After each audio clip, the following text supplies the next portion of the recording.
Well, hey now. So today I'm going to do on Fitz's Electric Bar something that I'm going to run through periodically, and that's my 7-inch singles. So one day I'm going to do a little bit of background on me and my musical journey in terms of stuff that I've been into and the graduate things, the different genres that I've listened to over the time. And I think I've got pretty esoteric interest in different genres or a good mixture and diversity. Right now, I wanted to focus on 7-inch singles. Most of these would have been purchased in the 70s and the 80s. So you can guess most of them are either punk, new wave, or kind of from that era. So I'm not weeding any of these out. I'm just kind of grabbing 10 at a time, and I'll spend time on anything that seems interesting to me and move quickly on other stuff that I don't. So first one up, Dexy's Midnight Runners. This one is the Celtic Soul Brothers. Love part 2 on this.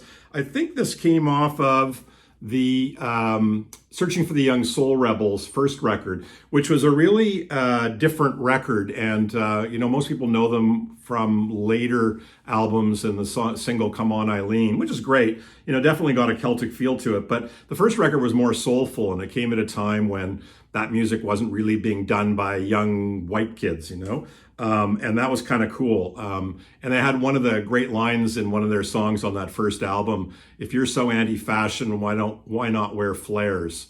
Which was kind of directed at the punks who would kind of pretend that they were not into fashion, but in fact had a very regimented, rule-bound clothing like uniform, right? And you couldn't wear flares if you were into punk, or you'd probably get the crap beat out of you. So Dexy's Midnight Runners, don't really remember the song that much, but certainly the band I remember.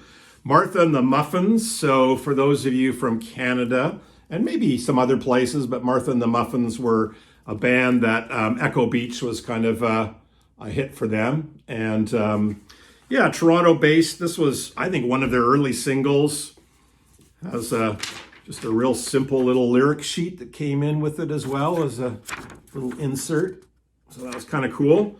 And they were definitely one of the early bands to kind of, in Canada anyways, to create that cold, somewhat, sort of the new wave, cold, distant, emotionless approach to their music. It was kind of cool.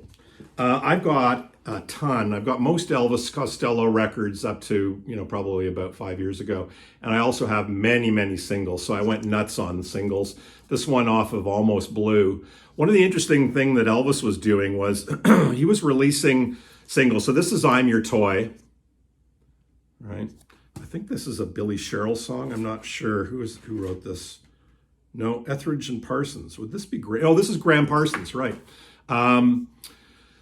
So 7-inch single, I'm Your Toy. Flip side is Wondering and Cry, Cry, Cry. There's a 12-inch version of this, and I think there are 3 other songs on the B-side, and if I'm not mistaken, all 3 of the B-side songs are different than the ones on this. So it was a kind of thing where I was collecting all these things and just kind of gathering up songs that were outtakes from the Almost Blue session, and it was great. There was a lot of good stuff. This is kind of a real treat. This is By 2, so this is Stiff Records. I think their second release, Elvis Costello. Side 1 was Less Than Zero. Side 2 was Radio Sweetheart.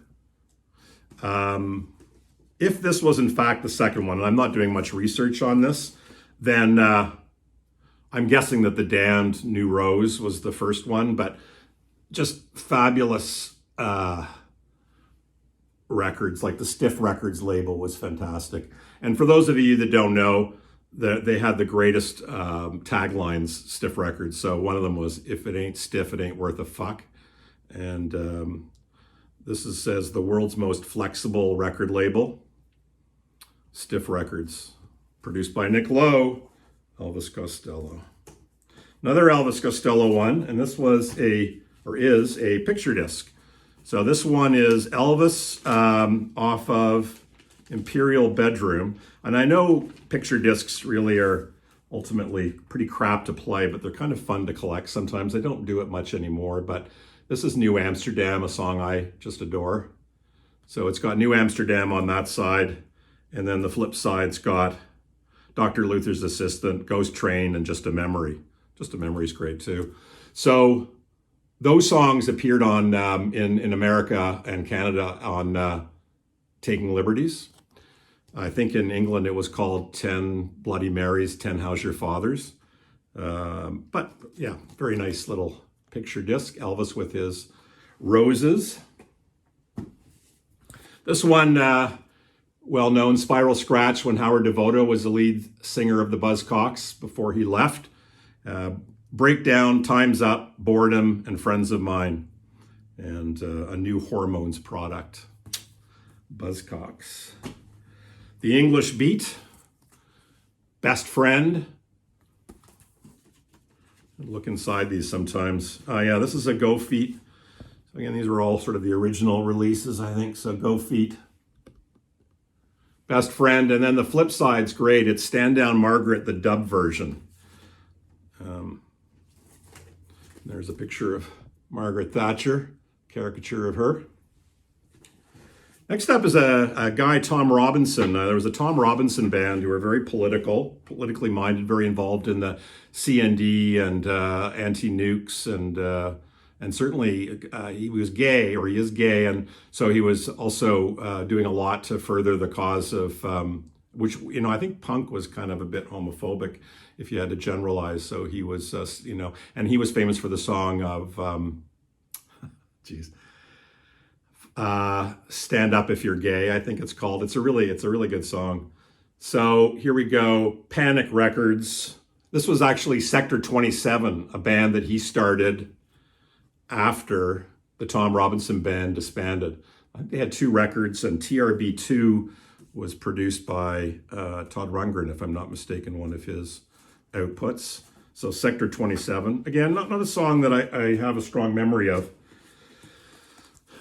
Angelic Upstarts, Teenage Warning. Nice blast of hard punk. I don't know if these guys were considered part of like the Oi bands in England, but they were kind of like Sham 69. So Sham 69 were linked up with the Clash a little bit. So and Angelic Upstarts were really good. Forget the name of the Jimmy Percy produced this, so he was in Sham 69. He's the lead singer. But there we go. Teenage Warning, some good stuff. And the original 7-inch Bank Robber Clash.